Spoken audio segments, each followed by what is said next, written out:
How's it going, people? For today's video, I'm going to show you some Save the World tips and tricks you probably didn't know about. If you did learn anything new in this video, be sure to smash that like button. Also, before we get started, I did want to give a huge shout out to our sponsors, which is everyone who's been using creator code A1. And I also wanted to give a shout out to our YouTube members. Anyways, like I said, my main goal is to try to show some Save the World tips I don't think a whole lot of people know about. Like with this first one, for example, I'm going to show you how you can quickly scroll through items while in the item shop. I know it can be done on PlayStation as well as PC.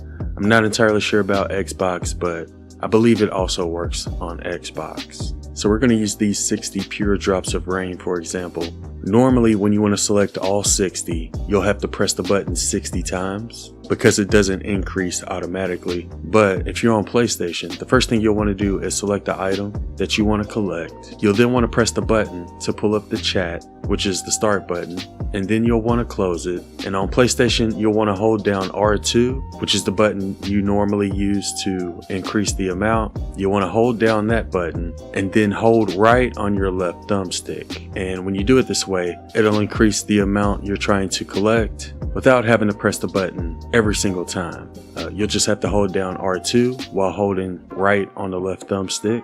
If you're on PC, you'll have to first click on the resource that you want to collect. You'll then have to hit enter to pull up the chat and then escape to close the chat. And from there, you'll just need to hold down the arrow key. And I'm not entirely sure how it works on Xbox, but I'm pretty sure it works on there as well. Now with this next tip, I'm going to show you how you can get outside of the blue barrier.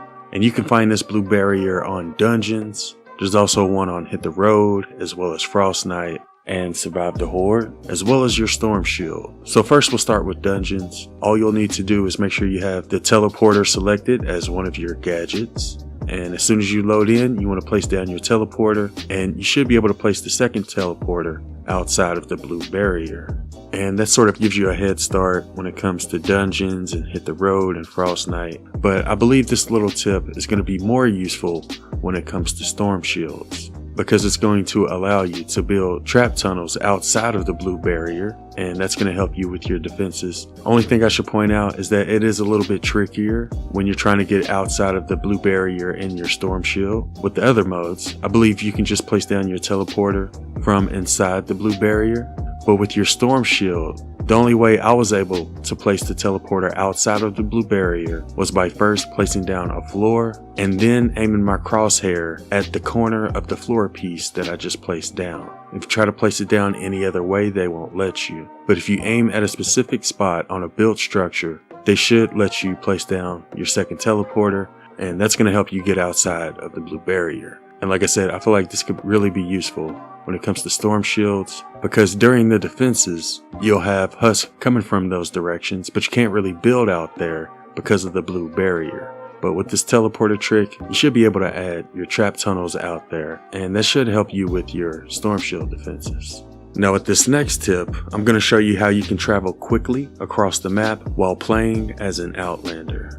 In this example, I was using the Long Arm of the Law team perk, and the way you do it is you'll have to stand at the edge of a cliff and use your anti-material charge. And as soon as you use your anti-material charge, you'll want to press the crouch button while you're still in the air. And as soon as you land on the ground, you're going to want to jump. And as soon as you jump, you want to press the crouch button again. And as soon as you land, you'll want to jump again. And as you can tell in this example, it's going to allow you to travel really fast across the map. Now with this next tip, I'm going to show you how you can continue collecting resources even if you're at the limit. And all you'll need for this one is to use Clip as your commander. So in this example, you can see we're currently at 250 items out of 250 in our inventory, which means we shouldn't be able to collect any more resources. But like I said, if you're using Clip and her commander perk triggers, it's going to allow you to continue collecting resources. So even though we're currently at the limit, once we hit this tree and trigger her commander perk, it increased our inventory limit to 251, and we were able to collect the extra twine we got from that tree. Same thing with rocks. If you destroy that, you'll be able to get extra mineral powder and rough ore from it, even though we're already over the limit. And the same thing is true when it comes to cars once we destroyed this car, even though we were over the limit, we were still able to collect mechanical parts from it, and that increased our total inventory limit to 253. So that's a really good way to increase the limit of your inventory and collect more resources. Now with this next tip, I'm going to explain what it means when you see those little circles in your mini map. And there's a total of 4 different circles that you can see.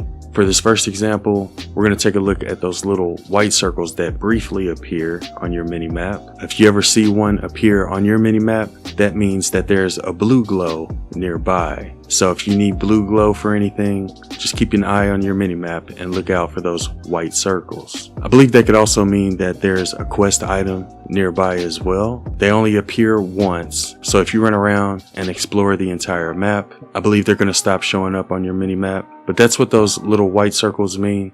There's also blue circles that can appear in your mini map, and that usually means that there's a survivor in that area. So if you need survivors, just look out for the blue circles.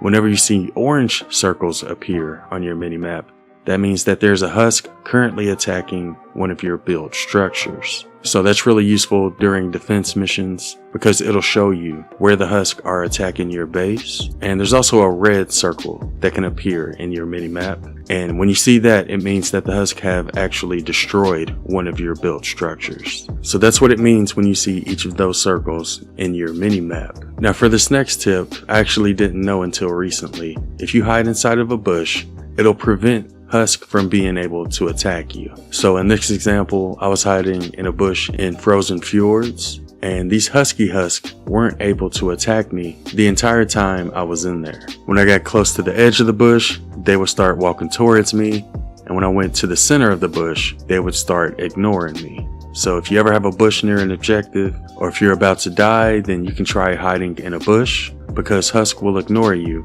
as long as you're in there. Now for this next tip, I'm going to show you how you can kill multiple takers and multiple blasters quickly. This is really going to be useful when it comes to the venture quest that requires you to kill 10 takers and 10 blasters. What you want to do is build 2 walls, one on top of the other, 1 tile away from a shadow orb, which is this little side quest you see right here. And on top of that second wall, you want to place down a roof piece and put a ceiling electric field trap on that roof piece. And pretty much all you'll have to do is trigger the shadow orb side quest. You're either going to have a taker spawn in or a blaster spawn in. And once they spawn in, all you have to do is run away a total of 8 tiles to make them despawn. And when they despawn, it'll count as a taker kill or a blaster kill. After they despawn, you can run back to the shadow orb and trigger it again. And as soon as another taker or blaster spawns in, you'll want to run away, again, a total of 8 tiles to make them despawn. And when they despawn, it'll count as another taker kill or blaster kill. One thing you could do to make this go by a little bit quicker is to put down launch pads. That'll help you get back and forth to the shadow orb quicker. So yeah, technically you don't even need to kill the takers or blasters. You'll just need to trigger the shadow orb, run away 8 tiles, come back and do it all over again. And doing it this way, I was able to complete the kill 10 taker quest very quickly without having to actually kill 10 takers. And shout out to Chrissy for telling me about that. Also shout out to Waleed for telling me about this next tip. Apparently there is a way you can drop weapons in ventures, and I'm going to explain how to do it. So normally you're not allowed to drop weapons in ventures, but there is a way you can if you want to drop a good weapon for a friend. And the way you do it is you'll have to have at most 3 people in your lobby because you'll need to place down a defender. You're also going to have a full inventory. So the way he was able to drop a xenon bow from me, which is a sniper rifle, we went to a vending machine that was selling a sniper rifle. We placed down a defender pad next to that vending machine, and he gave the xenon bow to his defender. After he did that, he crafted a low level trap in order to increase his inventory to the max limit. If he crafted traps at the normal level, it would just go into his inventory and he would still have a spot open. But in order to make his inventory reach the max limit, he crafted a low level trap. And once his inventory was at the max limit, he went to the vending machine and bought the sniper rifle. When he did that, the sniper rifle automatically dropped to the ground his defender walked over and picked up the new sniper rifle and dropped the xenon bow. And that's how he was able to drop me a xenon bow in Ventures. So like I said, you're going to have at most 3 people in your lobby so you can place down a defender. You'll also need to find a vending machine with that same weapon type that you're trying to drop for your friend. And you also have to make sure that your inventory is at the max amount. So that way when you get the weapon from the vending machine, it'll drop automatically, and that's going to force your defender to pick up the new weapon and drop the old one. So yes, there is a way you can drop weapons for your friends in Ventures, and that's how you do it. Now for this next tip, I'm going to show you how you can quickly finish your building challenge where you have to build 500,000 structures. You'll want to load into your storm shield, and you'll preferably want to do this with a full lobby, and you're going to have to give them permission. And you'll want to go somewhere to where there's an edge. Build as many pieces as you can attached to the edge. Whether it's floor pieces, wall pieces, doesn't really matter. And you'll want to have your friends join in and build a lot of floor and wall pieces as well. And as soon as you reach your build limit, you'll want to destroy the piece that's attached to the edge, because that's going to destroy all of the other pieces that you just built. And as you can see in this example, it does increase your build limit. But there is one more thing you're going to have to do before you're done. You will have to play 1 match of war games and successfully beat it in order for it to count towards your building challenge. It doesn't really matter which war games you do. So you can choose the easy modifiers or no modifiers. That's sort of up to you. But that's probably one of the fastest ways to complete the build 500,000 structures challenge and save the world. And for the 10th tip, I just wanted to explain what happens when you put blue glow into radar towers. So there's 3 different types of radar towers. You have the survivor tower, you also have the resource radar tower, as well as the chest radar tower. Obviously, once you complete the radar, you'll get some loot at the bottom of the radar. But let's say you're doing a chest radar tower. If you put in 2 blue glow after you complete the tower, it should show you a nearby chest on your mini map. And if you put in 3 blue glow after that, it should show you another nearby chest on your mini map. So that should help you find chests if you need any for like a quest, or if you're just trying to farm some extra mats and resources. Same thing with resource veins. If you put 2 blue glow in the radar tower after you complete it, you'll see this little pickaxe symbol appear on your mini map, and that's going to tell you where you can farm some resources. So in this example, we had metal as well as quartz in that location. And if you put in 3 blue glow, it should show you another resource location. Technically, it won't always appear on your mini map if you put in more blue glow. I believe it has to be within like a certain distance in order for it to appear. If it's too far away, you probably won't see the pickaxe symbol show up. Same thing with the survivor radar. Once you complete the tower and put in 2 blue glow, you should see a survivor symbol appear on your mini map. Once you go rescue that survivor, you're going to get more resources, and after that you'll have to put in 3 blue glow in order to get the next survivor. But again, if there's no survivors nearby, or if they're like really far away, they're not going to appear on the mini map. So it may not show after you put in the blue glow, but if they're close by, you should see a little survivor symbol appear on your mini map. Last thing I want to point out with the radar towers is that if you rescued all of the survivors and then complete the survivor radar tower, you should get 2 loot presents at the bottom of the radar tower, like in this example. And that's it for all the tips I wanted to show. There are a couple more I want to quickly mention before I go.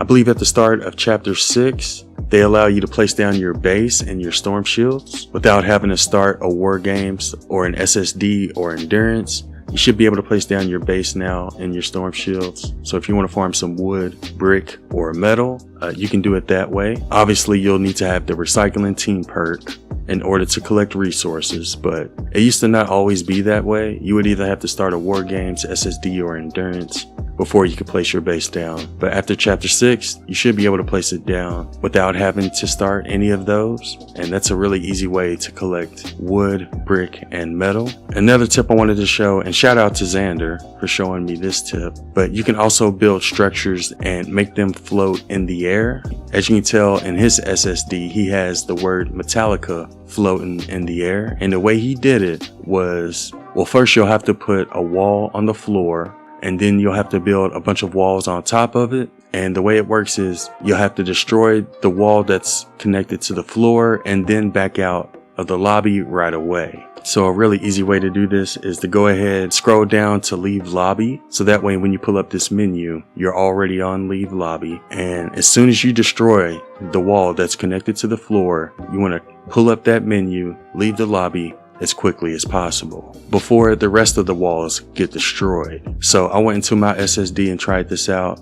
I just put a bunch of random structures down just to see if it still worked. And again, all I did was just destroy the wall that was connected to the floor. And as soon as I destroyed it, I pulled up the menu, left the lobby, and when I came back, I had 2 walls still floating in the air. So if you want to build structures that are floating in the air, that's how you do it. And for this last tip, I just wanted to remind people that you don't necessarily need to log in to Fortnite in order to buy items from the item shop. You can go to fortnite.com/item shop and buy the items there. I'm sure most of y'all probably already know about that, but I just wanted to mention it for those who didn't.